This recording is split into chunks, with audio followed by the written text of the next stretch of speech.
I never saw it coming. I should have, though. A mother's intuition, a sixth sense, whatever you want to call it, there was always something off about Donna and Erica. I'm 27, 7 months pregnant, and about a week ago, my mother-in-law and sister-in-law hosted my baby shower. Sounds like the kind of thing you'd be thrilled about, right? Well, here's where things get twisted. I'd married Thomas a year ago. He's 30, a good guy, a hard-working guy, and I thought we were a great match. But Donna and Erica, they never saw it that way. Not even close. You see, I come from a different world. A world where you don't just get to live off the fat of the land. My dad died when I was 12, leaving just me and my mom to figure it out. I started working part-time when I was 16, then full-time after high school. I didn't have the luxury of going to college. I didn't get to experience the carefree life a lot of people my age had, because I had to grow up fast. That's when I met Thomas. Not through his job, not through his paycheck, but through a work conference. I liked him because he treated me like I was something more than my circumstances. But Donna and Erica, they didn't see it that way. They saw a gold digger. I could feel their judgment, even before I tried to explain that money was never a part of the equation for me. I didn't care about his bank balance. I loved him. But they didn't get that. Over time, I stopped trying to get them to like me. They'd look at me like I didn't belong, like I was somehow beneath them. But when I announced my pregnancy, everything changed. Suddenly, they were interested in me, interested in what I was doing, how I was feeling, like they were really trying to be kind. I didn't trust it at first, but after months of them acting like they actually cared, I started to let my guard down. Maybe they were coming around, I thought. Maybe they were making amends. Then came the baby shower. Donna and Erica offered to host it for me, and I agreed. They seemed genuine enough, right? I even gave them a list of guests. My mother, wanting to be involved, was left out of the planning. Donna and Erica assured her they had it covered. Part of me should have been suspicious. Something in my gut told me it wasn't right, but I wanted to believe in them. I wanted to believe that, for once, they were doing something good for me. The days leading up to the shower were filled with the usual pre-baby excitement. I checked in with the guests, and everyone had received their invitations. Everything seemed perfect. Until that fateful day. I got the time wrong. I showed up an hour early. At first, I didn't think much of it. I didn't see any other cars in the parking lot, only Donna's. It struck me as odd, but I brushed it off. I thought I'd surprise them. I wasn't going to just stroll in. I wanted to sneak in and catch them off guard, to see what they were doing before anyone else arrived. The moment I slipped through those doors, I regretted it. There they were, huddled in front of a screen, their faces lit by the glow of a video. I couldn't make sense of what I was seeing at first, until I heard their voices. It was a video of the two of them, Donna and Erica, at their cruelest, mocking me, saying things I couldn't believe I was hearing. They were laughing. Laughing. She'll trap him with a baby, you'll see. She's just trying to tie him down, make sure he's never going anywhere. Erica's voice cut through the air, icy and venomous. And if he tries, she's got the child support and alimony to fall back on. I stood frozen. My heart thudded in my chest. It was like the room had turned to ice, my entire body frozen in disbelief. The video was old, probably from my wedding day, when Erica still had blonde hair, but the hatred in their voices was as sharp as ever. I didn't know whether to scream, to cry, or to turn around and walk out. Instead, I just stood there, shaking. They didn't notice me at first. They were too busy laughing, too caught up in their own cruelty. But when I couldn't take it anymore, when I felt like the walls were closing in around me, I walked in. "Why the hell are you playing this?" I demanded, my voice shaking, my chest tight. The shock on their faces was almost comical. They scrambled to turn off the video, but it was already too late. I had seen everything. They had no idea how long I had been standing there, watching them. How long I had been digesting their words. Donna tried to explain it away, tried to tell me it was just a roast video from my wedding. We never got to show it. Thomas threatened to cut us off, she stammered. It was all in good fun. Good fun? I wanted to scream. A roast is supposed to be funny when it's from people who love you. But this wasn't a roast. This was hate disguised as humor. I know you meant every word of that, I whispered, my voice trembling with the force of my emotions. You don't like me. You never have. Erica's face flushed. That's not what we meant. Don't lie to me, I cut her off, my voice now steady, but fierce. I've spent the last years trying to make peace, trying to fit into a family that's always made it clear I don't belong. But you never wanted me here. You never wanted me to be a part of Thomas's life. The words hung in the air, thick with the weight of truth. Donna and Erica didn't know how to respond. There were no words left, just the awful silence between us, the kind of silence that comes when everything is laid bare. I turned and walked out. There was no dramatic exit, no closure, just the deafening sound of my heartbeat in my ears and the bitter taste of betrayal on my tongue. They could have at least tried to pretend. But this was too much. Too real. Too raw. And I knew, in that moment, that everything had changed. The room felt suffocating, the tension thick in the air as I stood frozen at the doorway, watching them laugh. The sound of their voices, once faint and distant, now hit me like a slap. My stomach churned, the bile rising in my throat as I recognized the video playing on the screen. It was from months ago, long before I had given them any reason to believe I could be a part of their world. But there it was, right in front of me, like a brutal punch to the gut. Erica's voice echoed through the room, sharp and biting. Oh, she'll get pregnant within a year, won't she? Just to trap Thomas. She'll get all that alimony and child support, and there's nothing he can do about it. It'll be a win-win for her. Her words cut through me like a knife, and the sound of their laughter, both of them, rang in my ears, cold and heartless. I could feel my pulse racing, my breath shallow, as if I might suffocate in this moment of pure betrayal. How could they? How could they plan to humiliate me like this, at my own baby shower? It was meant to be a celebration, a time for joy, for welcoming a new life into our family. And here they were, mocking me in front of a video screen, confirming every cruel suspicion I had ever had about them. My feet moved before my mind could catch up, my body propelling me into the room. The door creaked open, the sound cutting through their laughter, freezing both of them in place. Their eyes widened in shock, and for a split second, I saw the panic flash across their faces. But then, as quickly as it appeared, it vanished, replaced by a sheepish attempt to salvage the situation. Wait. It's not what you think. Donna stammered, her voice laced with fake sweetness. It was just a joke, a roast for your wedding. We never got to play it then, but we thought it would be funny, Erica interjected, trying to smooth over the disaster. You know, just showing how far we've come, how much we've accepted you. She was grasping at straws, her words thin and unconvincing, like paper trying to hold back a flood. I stood there, staring at them, disbelief simmering into rage. Accepted me?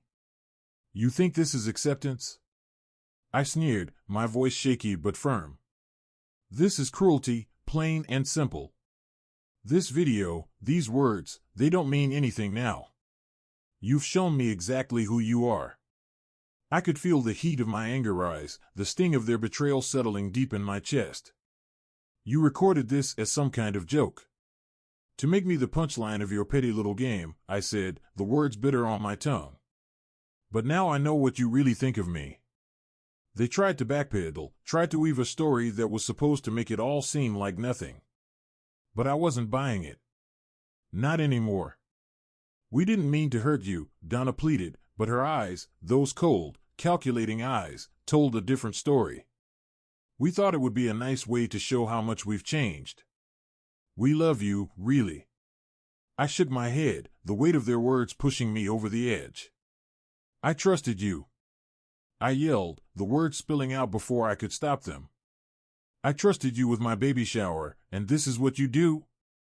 You humiliate me, you make me the butt of your cruel joke, and now you expect me to stay? No. I spat, my heart racing as I turned on my heels. I don't need your love, your approval. I didn't need to be pregnant to earn your respect. You don't get to control me. Not anymore. I stormed out of the room, my footsteps pounding like war drums as I made my way outside. The cold air hit me like a slap, but it couldn't match the chill creeping down my spine. I could hear them behind me, calling my name, begging me to stay, but it was too late. I was done. I pulled out my phone with shaking hands, dialing Thomas before I could even think about it. Pick me up, I demanded. Now. My heart was pounding as I explained everything to him. The betrayal. The video. The laughter. I didn't need to go into detail, he already knew exactly what I was talking about. He'd seen it too. I could hear the frustration in his voice as he promised to come get me. I knew this wasn't his fault. But the weight of the situation was too heavy, too raw to ignore. By the time he pulled up, I was still seething, trying to keep my composure. I didn't want to break down in front of them, but everything was crashing down inside of me. I slid into the car, slamming the door shut. The silence between us was deafening, but it was better than the awkward words I would have to say. Thomas didn't ask any questions as we drove away, but I could feel the tension between us, the space growing. When we were far enough away, I finally spoke. I can't believe them, Thomas. I trusted them. And they did this. I don't think I can forgive them. His response was quiet, measured. I don't think you should. We didn't talk about it after that, but I could tell, his silence spoke volumes. He knew. Later, when I received a letter from Raymond, my father-in-law, my stomach sank. He was angry, furious even, that I'd revealed the family secrets. He told me it wasn't my place to bring up their past struggles, to reveal the truth about their privileges. But the truth was, I had done what I needed to do. I had fought back. For myself, for my dignity. You've ruined everything, he wrote. Donna and Erica are devastated. I didn't care. Not anymore. I wasn't the one who had started this war. They had. And I wasn't going to let their cruelty go unchallenged. I thought about his words, about how he thought I should have stayed silent, let it all go. But the thing is, I wasn't the quiet, submissive woman they wanted me to be. I was my own person. And I would never again apologize for defending myself. No, I wouldn't apologize. Not now. Not ever.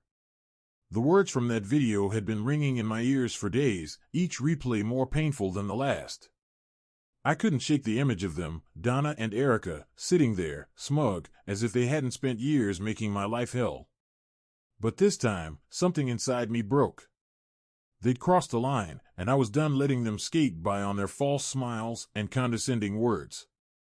I wasn't just going to take it anymore. They'd been poking at me since the moment I married Thomas, small comments at first, like little pinpricks, meant to undermine me. But those pinpricks had piled up over the years, each one leaving a scar I had to carry in silence. And now, at the one event I had allowed them to host for me, they showed me exactly how they felt.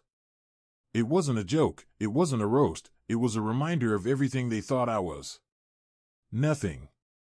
My hands clenched around the phone as I recounted everything to Thomas. I could feel the heat rising in my chest, an anger I hadn't allowed myself to feel before. Not with him, not with his family. But I had had enough. They can't keep getting away with this, I told him, my voice tight, the words coming out sharper than I meant. Why is it such a big deal if I finally give them a taste of their own medicine? Thomas was quiet on the other end, too quiet. I knew he was trying to keep the peace, but this wasn't about peace anymore. This was about respect, something I had desperately needed from his family since the beginning. I wasn't just some accessory in their world, I was his wife, and I deserved to be treated as such. You have to stand with me, Thomas. Not them. You need to pick a side, I said, the vulnerability creeping in now. the fear that he might not understand. And then, there it was. The apology I didn't expect, but needed. I've been afraid, he admitted softly, almost shamefully. Afraid of what they'd think. Afraid they'd turn on me. But I get it now. You're my wife. And it's not fair for you to keep swallowing all of this. His words hung between us, raw and real. My heart twisted, not from relief, but from the depth of what that meant. He was choosing me. Finally. I'll cut them off, he promised. I'll do it. For you. It was a decision I knew he'd been avoiding for a long time. Donna and Erica were his family. They mattered to him. But in that moment, his family didn't matter more than me. My chest swelled with emotions, conflicted, grateful, and heartbroken all at once. I had never asked him to choose, but now that he was, the weight of it felt almost too much. I'm not ready to forgive them yet, I confessed, my voice trembling. Not after what I saw. Not after everything they've done. Thomas didn't say anything, but the silence between us was heavier than any words could be. When he finally spoke, it was only to say, I know. The next morning, as I reached for my phone, I saw the message from Erica. I almost laughed. It wasn't a nervous laugh. It wasn't a bitter laugh. It was just absurd. A part of me was expecting it, but I didn't think she'd have the nerve to ask for an apology, especially after everything. Her words were wrapped in a facade of politeness, but the underlying tone was unmistakable, entitled and condescending, as if she were doing me a favor by admitting they'd messed up. She started off with an apology, claiming they didn't think things through, and then, like a switch flipping, demanded that I apologize for the things I said. For what I said. After everything they had done to me, she had the audacity to twist it around and make me the bad guy? She really thought she could come at me like that? The hypocrisy burned like acid. I could almost hear her whine through the text, "It's not your place to say those things about us," followed by the all-too-familiar lecture about my place. That's rich, considering how many times I'd been made to feel small just for existing in their world, their privileged bubble. The irony stung more than anything. They had always reminded me of where I came from, how I wasn't one of them. I'd heard it for years. They'd made sure I knew I didn't belong. But now that the tables had turned and they were facing their own truth, it was suddenly none of my business. Please. I could feel the anger bubbling beneath my skin again, but I wasn't going to let it overtake me. I wasn't going to feed into their drama. Not this time. I took a deep breath and stared at the text, the words blurry in my vision. What was I supposed to say to that? I couldn't help but chuckle, a bitter sound escaping my throat. I didn't even know what to say anymore. What's the point? Instead of giving her the satisfaction of a snarky response, I just let the message sit there, a reminder of everything that was wrong with them. I didn't owe her, or Donna, anything. I had nothing to apologize for. Not anymore. I felt a sense of calm wash over me, but underneath that calm, a storm still raged. I wasn't going to cave, and I wasn't going to let them manipulate me into feeling guilty. Not after everything I'd been through. The fight was far from over, but for now, I had drawn the line. Let them try to cross it. The silence that hung in the air was thick, almost suffocating, as I stared at my phone, Erica's text glaring back at me. Part of me wanted to ignore it, pretend it hadn't happened, but I couldn't. Not this time. I'd been doing that for so long, shoving my feelings down until they threatened to burst free. And here it was again, her audacity, all packed into a single text that made my blood boil. I couldn't help but replay everything in my mind. How I truly believed, even just a few weeks ago, that we were beginning to bridge the gap, that maybe, just maybe, we could become more than just family by marriage. But no. These people weren't capable of friendship, not real, honest friendship. Not with anyone who didn't think like them, live like them, breathe like them. I hadn't told Thomas yet, though. He hadn't come home from work, and I was left alone with my fury and confusion. But I knew the conversation was inevitable.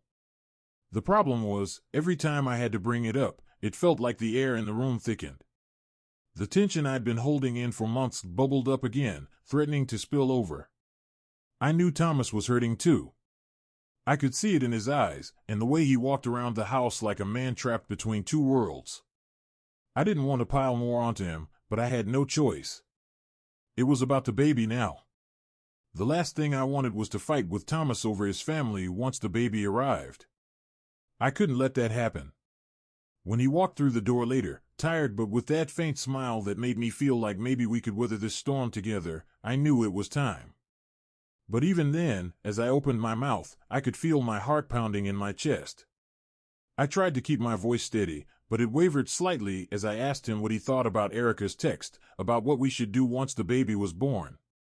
I told him everything I had been thinking, how the thought of his family around my child felt wrong, almost suffocating. Thomas paused, his brow furrowing in that way he did when he was trying to find the right words. When he spoke, it was clear, calm. "It's your call," he said. "They've disrespected you. I'm not going to force you to make peace with them for my sake. You're the one who's been hurt. And if you don't want them near the baby, I'll back you up." I was a little taken aback. A part of me had braced for a fight, for him to question me, for him to side with them in some way. But instead, he was giving me control. I saw the sincerity in his eyes, the quiet acceptance that this wasn't just about family anymore, it was about us. About what was right. It felt like the weight of the decision fell on my shoulders, heavier than I expected. But I had no doubts. They weren't welcome. A few hours later, I got my confirmation. Thomas had taken the day off to spend with me, which I had hoped would be a time for peace, for some reprieve from the drama. But it didn't take long for it to crash down again. There was a knock on the door. A knock I knew all too well. Thomas answered, his face hardening as he saw who it was. Erica, Donna, and Raymond. The three of them, storming in like they were entitled to something. Like they had a right to stand in my house and demand answers. The tension in the room was palpable. I could feel my pulse race as I listened to them start their lecture from the porch, the words dripping with venom. Erica was the loudest, the angriest. "We were just looking out for him," she spat. "We didn't want him to get stuck with someone like you." "Someone who?" I didn't even need to hear the rest. I was already seething. I wanted to storm out, to shout back at them, to finally tell them everything I'd been holding inside. But Thomas, he was there. He stepped in front of me, blocking my path, his voice low but firm. "You need to leave. Now." For a moment, there was a stunned silence. Erica's mouth opened, but nothing came out. I could feel her frustration burning in the air like a furnace, but Thomas didn't flinch. He continued, his voice a dangerous calm. "You've crossed every line. And now you've made it clear that you're not welcome here. Not in my life. Not in my family's life." There was a flicker of resistance, of disbelief from them. Then Raymond, in his usual fashion, tried to assert some power. "You're cutting us off?" he demanded. "You're really going to choose her over your own family?" Thomas's expression hardened. "Yes," he said quietly. "Because my family is the one I choose. And I choose her. If you can't respect that, then maybe you're not my family after all." The words hit harder than I expected. The finality in his voice, the way he stood there, unmoving. And when they finally walked away, their muttering fading into the distance, I let out a breath I didn't even realize I was holding. Thomas came back inside, his face softer now, but still intense, still full of emotion. He collapsed next to me, and we spent the rest of the evening in that strange, bittersweet quiet. We talked, we laughed, and we joked about his family, but there was something deeper underneath it all. Something I couldn't ignore. As much as I was relieved, as much as I knew that was the right thing to do, a part of me couldn't help but feel the sting of everything that had happened. A part of me mourned the family that never was, the relationship that never could be. But in the end, I knew we were stronger. And I couldn't let that go. We were a family now. And I was ready to fight for it, no matter who stood in the way.